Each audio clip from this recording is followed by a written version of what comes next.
Muy buenas a todos, estamos en Libros y Lanzas y damos inicio a la primera serie de videoconferencias. Bueno, esto es una prueba, a ver qué tal sale, que comenzaremos con ellas en el programa. Y hoy tenemos aquí a Esteban Mira Caballo, investigador, historiador americanista, doctor en historia, que ya es más que un grado, miembro de la Academia Dominicana y ha participado también en distintas investigaciones con, por ejemplo, la Universidad de Chile. Es autor de libros como Hernán Cortés, El fin de una leyenda, la biografía sobre Francisco Pizarro. Hoy viene aquí para presentar, bueno, va a presentar, no, sino para dar la batalla en un debate que ha salido hace poco a la palestra con motivo de un documental, el de Colón ADN, que se anunciaba a bombo y platillo como quizás la respuesta última al gran debate acerca del origen de Colón, del navegante, bueno, que todos sabemos que trae América para Europa. Y bueno, lo que algunos dábamos por sentado parece que nos lo han revuelto, ¿no? Bueno, sí, el documental ha puesto a Colón patas arriba, ¿no? Pero es verdad que todo ha sido un cúmulo de desaciertos, ¿no? Para empezar, porque los restos de Cristóbal Colón de la Catedral de Sevilla se sumaron en 2003 y llevan desde 2002 anunciando, o sea, tenía yo 30 y pico años, o sea, llevo desde cuando yo era un joven americanista esperando los resultados y cada año anunciaban que iban a llegar esos resultados. O sea, ha habido muchos años que decían este octubre y después finalmente no llegaron.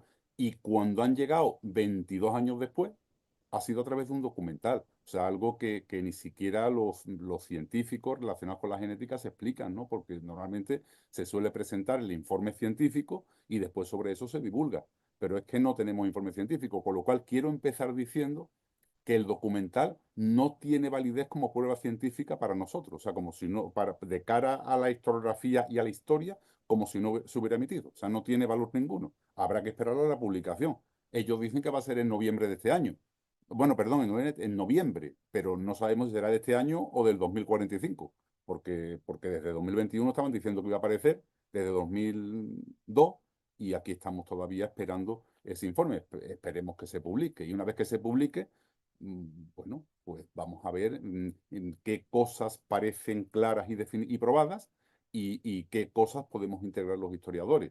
Lo que no se puede prescindir es de la historia, porque otro problema que ha tenido el documental muy grave es que no ha contado con ningún colombinista, no ha tenido asesoramiento histórico. Estamos un poco con esta idea del fin de la historia, donde los historiadores no cuentan, la historia se relaciona con el pasado es lo antiguo, y hoy en día ya pues tenemos la ciencia que nos resuelve las cosas como si tuvieran una varita mágica. Pero, insisto, la ciencia puede ser una herramienta muy útil para los historiadores, pero no se puede prescindir de los historiadores y de la historia. ¿Y quién asesoró el documental? Pues Marcial Castro, que es un compañero, un historiador un profesor de secundaria, igual que yo, igual que tú, pero que no es experto en el tema colombino. Fue con sus alumnos a conocer al profesor Lorente bueno, y ha estado un poco asesorando el documental. Pero yo eché de menos la presencia de grandes colombinistas, de Consuelo Varela, de Juan Gil, de Montserrat León Guerrero, de Anunciada Colón, etcétera, etcétera. Sí, Si hubieran porque estado algunos de ellos, estaría de otra forma yo, me la habría tomado de otra forma, si hubiera estado implicado algunos de estos reconocidos colombinistas. es que lo que se trata es que, bueno, el Lorente sí podemos hablar de que es un forense de acreditada reputación. Hasta ahí estamos todos de acuerdo. Claro, Ahora, Lorente sabe de su campo. De historia no podemos decir lo mismo. Y cuando te presentan ahí en la palestra, tal y como escribía yo en el artículo, ¿no? Como si se tratase de un reality de Mediaset, donde presentan en la palestra a los pretendientes con los orígenes marcados y te das cuenta de que aquellos que defienden los orígenes, que son unos disparates, absolutos disparates, ninguno tiene el título de, bueno, por lo menos de lo que yo he estado viendo, ninguno tiene el título de historiador. Alguno parece que ha sido en segundas nupcias, pero te encuentras un farmacéutico, un ingeniero, que no quita de que puedan investigar por su cuenta y hagan buenas averiguaciones, pero ninguno sigue un método histórico con un rigor científico como el que tú o yo o cualquier otro historiador aprendemos en la carrera, ese método historiográfico y científico que es el que se aprende. Parece que olvida muchas efectivamente. cosas.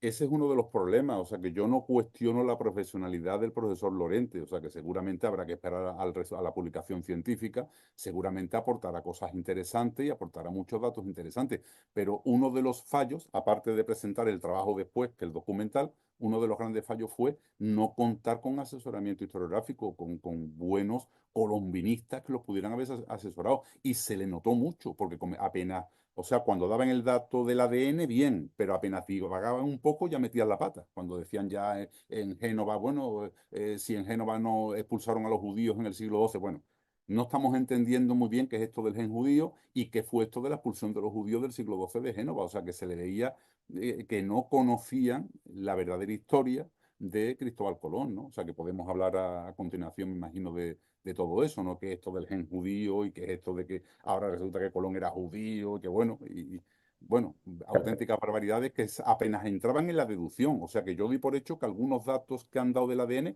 los doy por buenos. El problema está en la interpretación posterior que han hecho de ellos. Claro, pero vamos a ver si, pero cuando a mí me han criticado, por ejemplo, o a ti mismamente, cuando hemos hecho alguna publicación reciente con respecto al tema, la conclusión parece ser que era judío sefardí y valenciano. Bueno, eso es porque le dejaron en la boca aquello a este señor catalán que venía defendiendo su tesis nacionalista desde hacía tiempo. Y bueno, pues ahí quedó eso y esto se lo están apropiando ahora nacionalistas catalanes, nacionalistas españoles, nacionalistas valencianos y a ver quién saca mejor tajada. Pero es que realmente la conclusión que por lo menos deja abierta el investigador Lorente es que es de ascendencia judía y del Mediterráneo occidental, que eso no vendría sino a confirmar también una prueba más, una evidencia más de lo que muchos americanistas ya venimos defendiendo, que es que Colón efectivamente es del Mediterráneo occidental, es genovés, y bueno, la ascendencia judía, de eso ya hablaba Madariaga en su momento, que yo, mami, tampoco puede ser disparatado una ascendencia, pero judío de corazón, judío de sentimiento y judío practicante, como lo estaban vendiendo, es una parafernalia. Claro, hay varias cosas. Si quieres, hablamos por parte. Primero de lo que es el tema de que fuera judío. Y después otra cuestión es esto del tema de Génova, ¿no? Que realmente lo que dijo el gen judío del Mediterráneo occidental. Pero ya se dejó caer la posibilidad, bueno, si expulsaron de Génova en el siglo XII a los judíos, allí no había judíos, pues tenía que ser de España probablemente, en Francia había poco, y ya puestos a decir, bueno, ¿y por qué no de Valencia? Que había muchos conversos, ¿no? Bueno, pues ya dijeron eso y ya cualquiera que cuestione, ya estamos hablando del Colón español, cualquiera que cuestione esto y que diga Colón genovés, pasa como te puede pasar a ti, como me está pasando a mí, que me tilden de antipatriota, porque se ha demostrado que es valenciano, que es español y que estamos siempre los negros legendarios ahora en contra de España, que ahora va a ser genovés. Bueno, es todo una cadena de absurdos verdaderamente tremendos, ¿no? Porque da igual que naciera en Génova. Si estuvo al servicio de España, se naturalizó español, pues dice la gente, no se naturalizó. Bueno, Bartolomé se naturalizó, su hermano Bartolomé, Diego también. Él no se naturalizó porque estaba naturalizado. Evidentemente, si lo nombran virrey y almirante de las Indias, pues evidentemente no se nombra a nadie que no se dé por hecho que es castellano, ¿no? Por tanto, en el momento que le dieron esos títulos, quedó automáticamente naturalizado castellano, ¿no? Y leonés, ¿no? Por tanto, da igual que fuera genovés, que hubiera nacido en Génova. Como dijo algún historiador por ahí que he leído, Génova lo único que puso fue el nacimiento, pero todo lo demás lo puso España, o sea que estuvo al servicio de España y se naturalizó castellano, ¿no? Por tanto, pues no le resta ningún mérito a España el hecho de decir que fuera nacido en Valencia. Y bueno, y no sé si me enrollo demasiado, pero si quiere hablamos del gen judío. Ahora ya estamos con la idea de que era un judío, que no sé qué, un sefardita. Bueno, pero eso qué barbaridad es. Vamos a ver, cuando decimos gen judío, también lo puedo tener yo o lo puedes tener tú el gen judío. Eso no significa que practicara el judaísmo. Colón, y lo sabemos todos los que hemos estudiado su figura, era un cristiano convencido y practicante, por supuesto, un cristiano convencido y practicante. Otra cosa que tuviese orígenes conversos. Y dicen, no, pero es que habían expulsado a los judíos de Génova. Bueno, y pasó, ¿cómo pasó exactamente aquí en España? Que 50.000 judíos se fueron al exilio y otros 50.000 se convirtieron y se hicieron conversos. En Génova y en Italia quedaron muchísimos conversos que no se marcharon. Y precisamente hablamos de Colón. Por supuesto, la madre de Colón, Susana Fontanarosa, hija de Jacobo Fontana Rubea, es una familia famosa de conversos. O sea que por supuesto que tenía la genética conversa, la tenía Colón por parte materna, ¿no? Simplemente así de sencillo, pero deducir que tenía el gen judío y que los judíos los expulsaron y que ya no podía ser genovés porque allá no había judíos, es una auténtica barbaridad. Claro, eso Entonces, para cualquiera que no sepa, pues estupendo. Aquello se cae como una bomba y bueno, pues ahí queda. Y yo decía bueno, comentaba en un programa de radio el otro día que antes el tonto del pueblo decía una tontería y bueno, pues ahí quedaba.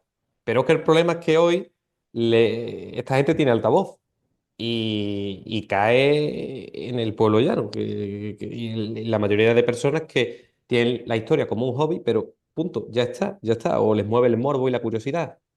y el problema que tenemos ahora, que vivimos una sociedad del relativismo, donde no se respeta absolutamente nada. Todo el mundo cree saber, sobre todo un personaje como Cristóbal Colón, la gente se ha visto el documental y ya creen que saben una barbaridad de Colón y no respetan que pueda estar colombinistas que lleven 40 años investigando su figura, o bueno, o en mi caso tampoco me quiero yo dar bombo y platillo, ¿no? Pero bueno, que he estado en Génova buscando los pasos de Cristóbal Colón, que he estado en la cripta de Colón en Santo Domingo 3 veces y me han explicado detalladamente dónde estaba la caja de Colón, dónde estaba la caja de Diego Colón. O sea, ya no se valora, yo a fin de cuentas, bueno, pues un viejo colombinista que lleva 30 años investigando, no se tiene en cuenta eso. Ahora ya todo el mundo opina y todo el mundo cree llevar razón. Y no solamente exponen sus ideas, que hasta ahí está bien, las ideas que han visto en un documental, ahí, hasta ahí está bien, sino que encima te cuestionan, incluso te cuestionan porque no respetan ni valoran que tú hayas estado 30 años investigando la figura de Colón y persiguiendo sus pasos, yendo a Génova, yendo a Santo Domingo, yendo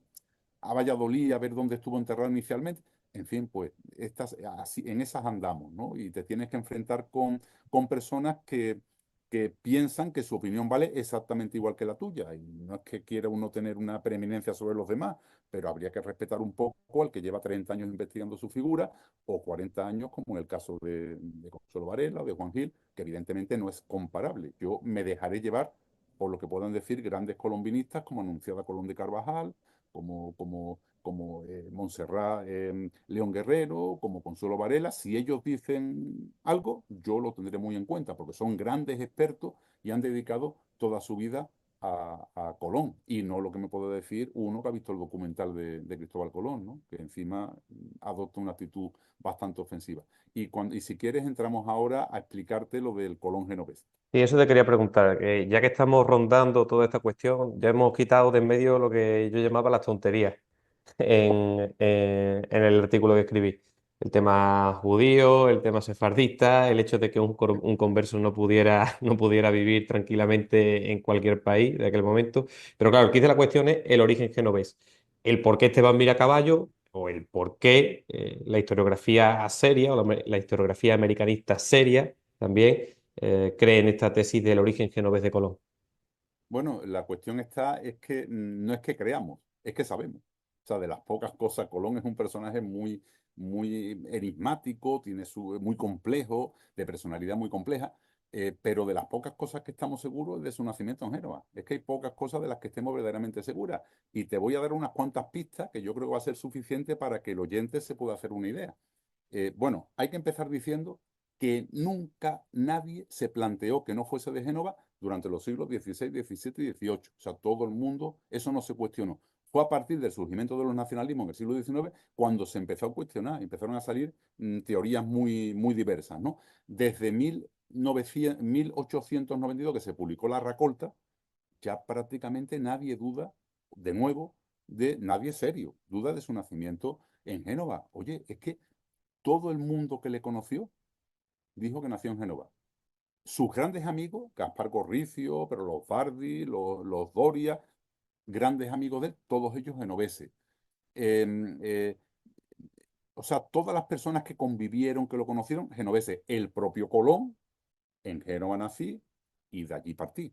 O sea, él mismo dijo que era genovés. El hijo Hernando dice, no, es que dudó en el libro Historia del Almirante por las circunstancias que fuera, pero él se fue a Génova a buscar los orígenes y dice que no encontró allí de la familia, qué tal, pero en el testamento el propio Hernando Colón dice claramente, poco antes de morir, que su padre era genovés. O sea, que sus hijos dicen que es genovés, él dice que es genovés, sus amigos dicen que es genovés. Te aporto algunos datos así de los muchos que hay. Bueno, por supuesto, en Santo Domingo, que ahí no tenían nada que ver con origen ni sin origen, se quejaban de la tiranía del estafador genovés. de la tiranía de Genovés. En Santo Domingo la gente se quejaba del estafador y del tirano genovés. Por ejemplo, otro dato, Antonio Gallo, que era el cronista oficial de Génova en tiempos de Colón. Oye, y dice que Bartolomé y Cristóbal Colón, naturales de Génova, habían hecho la gesta del descubrimiento del Nuevo Mundo. Oye, pues el cronista, nada más y nada menos que el cronista de Génova, que tenía que saber perfectamente si había nacido o no había nacido en Génova. Y te digo ya el último dato, que cuando el que me explique esto, si alguien me lo explica, me replanteo mi posición. Fíjate, en 1470 va Cristóforo Colombo y Doménico Colombo y firman ante el notario en Génova una deuda con Girolamo del Porto. Bien, en 1470, una deuda con Girolamo del Porto. Bueno, pues en el codicilo que hace Cristóbal Colón en Valladolid el día antes de morir, el 19 de mayo de 1506, dice que le terminen de pagar la deuda que sigue teniendo con Girolamo del Porto.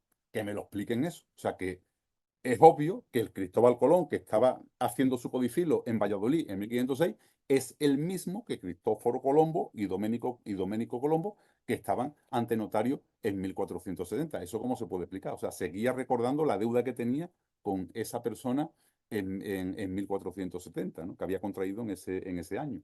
Ese, y ya para más, Henry, vamos a ver eh, qué sentido tenía que engañase a todo el mundo. Pasaría por ser la mayor mentira de la historia de la humanidad.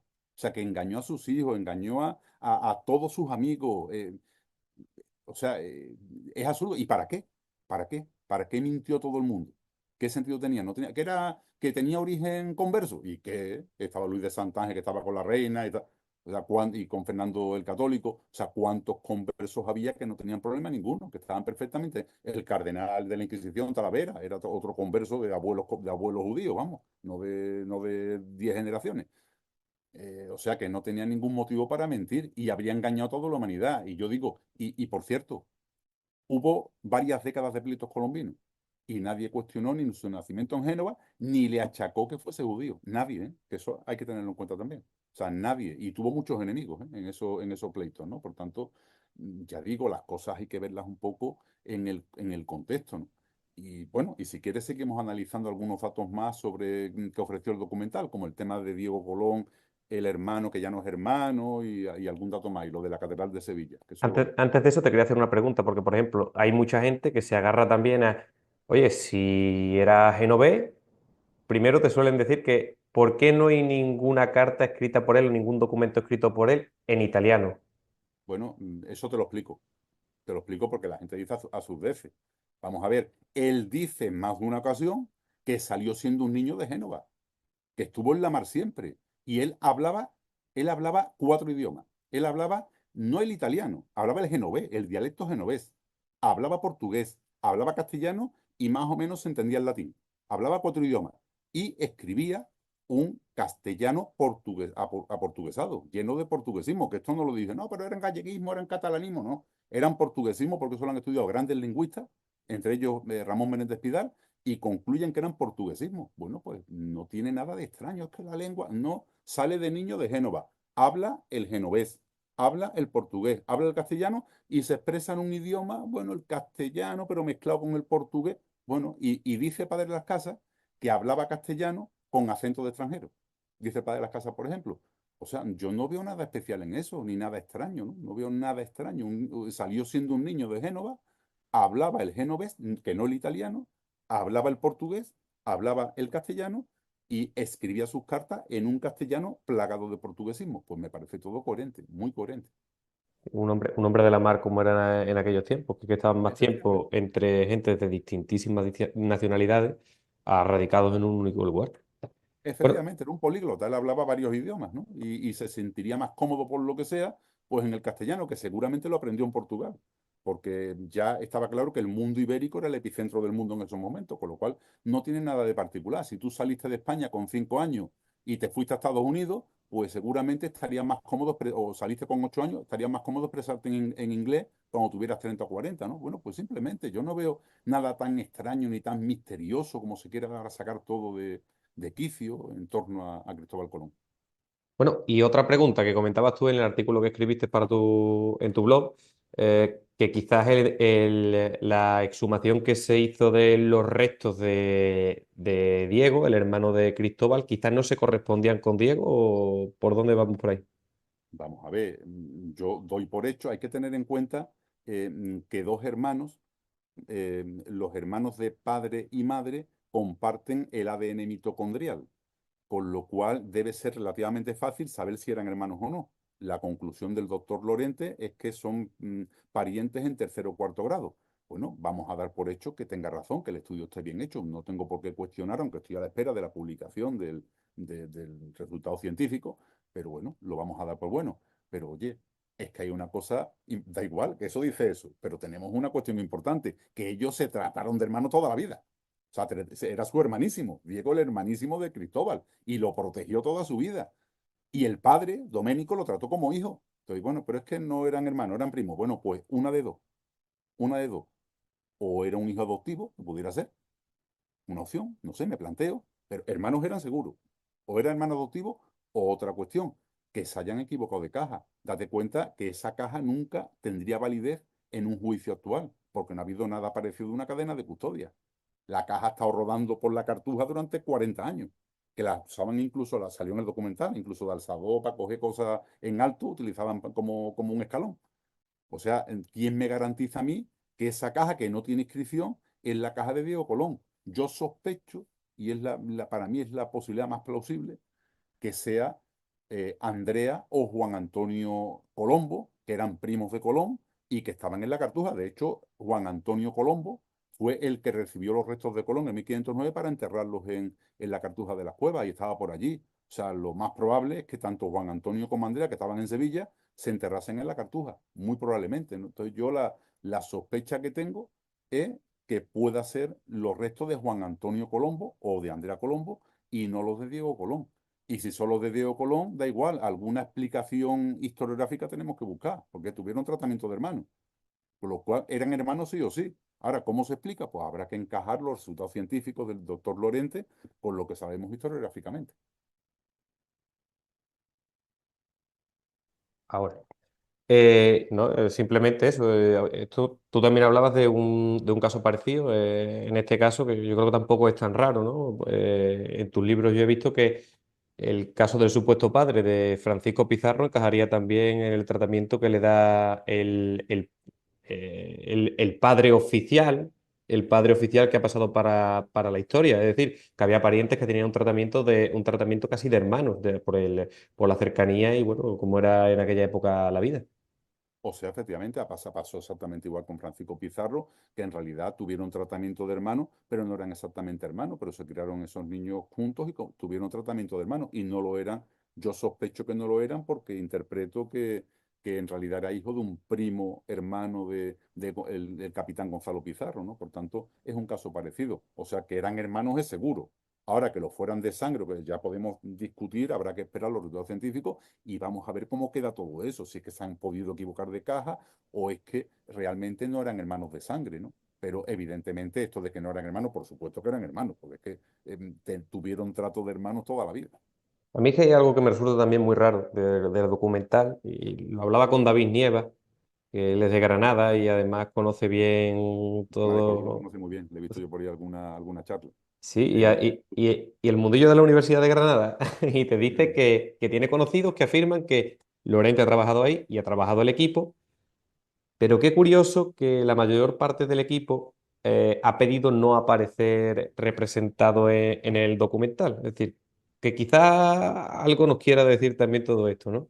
Sí, que hay reticencias, ¿no? Y también me consta que algunos columnistas no han querido participar, porque a mí no me han llamado, pero sé de algún otro columnista que sí, y que renunció a participar porque no le gustó el ambiente que había, cómo se estaban haciendo las cosas, en fin, que algo no se ha hecho bien, en fin, bueno, por supuesto que algo no se ha hecho bien en el momento que se ha empezado la casa por el tejado, y también que no ha contado con asesoramiento histórico. Eso es fundamental, tenían que haber contado con asesoramiento histórico. Si yo en el documental hubiera visto pasearse por el documental grandes colombinistas, yo lo veo de otra forma, porque son gente que llevan una trayectoria, o sea, no podemos menospreciar a la gente que lleva 40 años leyendo documentos sobre Colón. En fin, que eso hay que tenerlo muy en cuenta. Tú no puedes decir, no, ahora ya llegó los resultados ya de ADN, esto es la ciencia, los historiadores no sirven. La historia ya no sirve, ya tenemos la ciencia. Eso no va así, ¿no? Por tanto, al final hemos tenido el resultado que hemos tenido, ¿no? Con las consecuencias estas que estamos teniendo, que ha contribuido, en vez de despejar bulos, a crear nuevos bulos en torno al personaje, que hoy en día es un personaje más desconocido todavía que antes de emitirse el documental. Esa es la consecuencia que hemos tenido, por lo menos hasta ahora. Quizá también te explica esto, yo que he escuchado esta mañana a Sifrido Vázquez, que amigo nuestro de Sí, la sí. Universidad de Cáceres, que decía que es que la producción era la productora, perdón, era la misma que lleva a cabo Cuarto Milenio. Quizá también con esto te expliques un poco los derroteros del programa. Claro, sí, bueno, yo creo que se han hecho las cosas mal, ¿no? Y de todas formas habrá que esperar el informe científico, pero ya digo, llevo esperándolo como colombinista 23 años, que además han anunciado muchas veces, decían, bueno, en 2008, oye, pues ya este 12 de octubre daremos a conocer los resultados, y al final nunca llegaban. Entonces, bueno, ellos decían que en noviembre, me extraña mucho que lo vayan a publicar en noviembre. Oye, que a lo mejor sale en noviembre, mira, pues Esteban se equivocó, lo han sacado en noviembre, el informe científico, pero me extraña mucho como no lo tengan muy adelantado ya, como no lo tengan ya entregado a la revista de hace un año. Porque ya sabéis que esto de la revista científica, pares ciegos y demás, puede tardar un año, dos y hasta 3 años en sacarte el trabajo, ¿no? Por tanto, salvo que lo hayan entregado hace un año, hace 2 años, lo mismo esto se puede demorar mucho más de lo que ellos creen, ¿no? Y bueno, y ahí estamos, ¿no? A la espera de ese resultado, ¿no? No quiero tampoco demorarme mucho más, porque creo que llevamos ya más de media hora de entrevista, como cerca de 40 minutos más o menos. Y querría preguntarte ya para concluir, hacerte un par de preguntas. La primera, ¿crees que de verdad importa tanto el origen de Colón o finalmente responde mucho más a los intereses nacionalistas de los que estamos hablando por parte de todo este enjambre que estamos contemplando los historiadores? Bueno, son discusiones bizantinas, tanto el origen, el nacimiento, que a fin de cuentas donde nació, se fue siendo un niño de Génova, no tiene más importancia el lugar de nacimiento. Pasa igual que la controversia que tenemos también con el lugar de enterramiento, que si están en Santo Domingo, en el Faro a Colón, o si están en la Catedral de Sevilla. Es verdaderamente irrelevante. Por mí, que los reúnan los restos y los tiren al océano y le creemos cenotafios donde cada uno quiera, ¿no? En Santo Domingo, en La Habana, en Sevilla o en la Rábida en Huelva, ¿no? Verdaderamente es irrelevante. Lo importante es lo que hizo Cristóbal Colón, lo que logró, que rompió las cadenas del mundo bueno, y comenzó un proceso de globalización imparable del mundo, ¿no? Y digamos que el mundo estaba prácticamente incomunicado hasta 1492 y 50 años después cualquier comerciante, pues de cualquier sitio, pues comerciaba con América, con Asia, con África, con Europa sin ningún tipo de problema, ¿no? Pues yo creo que hay que ver el aporte de ese personaje eh, y que lo hizo en el contexto de la Castilla de su tiempo. Evidentemente no hay Colón si no en cuenta las circunstancias, la acogida, los reyes católicos, Martín Alonso Pinzón, los hermanos Niños, los frailes de la Rábida, si no encuentra todo ese entorno, pues se hubiera malogrado ese proyecto, y se hubiera producido en otras circunstancias posteriormente y de otra forma totalmente diferente. Por tanto, yo digo que hay que valorar el hecho que trajo Cristóbal Colón y dejarnos de chauvinismo sobre el lugar de nacimiento o si está enterrado aquí o está enterrado allá. Dicho esto, eh, yo no creo que sea relevante, pero sí es verdad que si tenemos claro que nació en Génova, pues no viene a ningún caso ahora entrar en una polémica sobre su lugar de nacimiento, una polémica donde no había polémica, porque las teorías que había las considerábamos rocambolescas, ¿no? Y no las teníamos en cuenta. Y dice, han descartado la tesis gallega. Es que Ángel Alto Laguirre en 1901 ya lo desmontó. En 1901, estamos hablando de hace más de un siglo, porque se demostraron que los documentos estaban falsificados. O sea que muchas de estas teorías estaban ya desmentidas. Eso sí ha contribuido el documental a científicamente terminar de desmontarlas, ¿no? Bueno, pues también es una pequeña contribución, pero ya digo, es totalmente irrelevante los derroteros que está tomando esto y su lugar de nacimiento. Y también está totalmente fuera de lugar ese nacionalismo de decir no es español, es verdaderamente absurdo, porque la gesta o el proyecto se fraguó en la península ibérica, se fraguó en Castilla y León. Y eso es lo importante, ¿no? Y es totalmente irrelevante que naciera en Génova, naciera en Valencia o naciera en Guadalajara. Esa es un poco la idea. Oye, pues muchísimas gracias por dedicarme tu tiempo. Pues yo sé que estás siempre muy apretado entre investigaciones, clases, escritura, sé que es complicado.